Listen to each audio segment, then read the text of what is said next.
முக்கியமான ஒரு விஷயம் என்னவென்று பார்த்தால், விஜய் அவர்கள் இனி நான் நடிக்கப் போவதில்லை என்று சொல்லிவிட்டார். அப்பொழுது ரசிகர்கள் நிலை என்ன? அவர்களுக்கு அந்த ஸ்பெஷல் ஷோ டிக்கெட் கிடைக்காது. ரூ.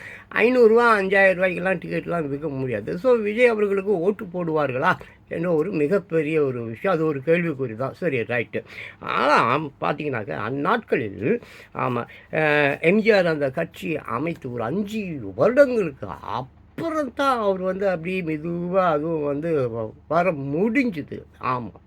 ஸோ விஜய் அவர்கள் அப்படி பார்க்க போனால் 2, 3, 4, 5 எலெக்ஷன்களில் தோற்று தோற்று தோற்று நல்ல வலிமை பெற்று அதற்கு பின்பு ஜெயித்து நல்லா நடக்கிற காரியமா. இன்னொன்று அவருக்கு வயசாகிடும். இன்னொன்று அவர் சினிமாவில் சேர்த்த பணம் எல்லாம் காலி ஆகிடும். இப்படிப்பட்ட ஒரு சூழ்நிலையில் ஒரு அரசியல் ஞானி ஒருவர் வேண்டும் என்றால் அது அவங்க அப்பா சந்திரசேகரை பக்கத்தில் வச்சுக்கோங்க, செமையாக வருவீங்க.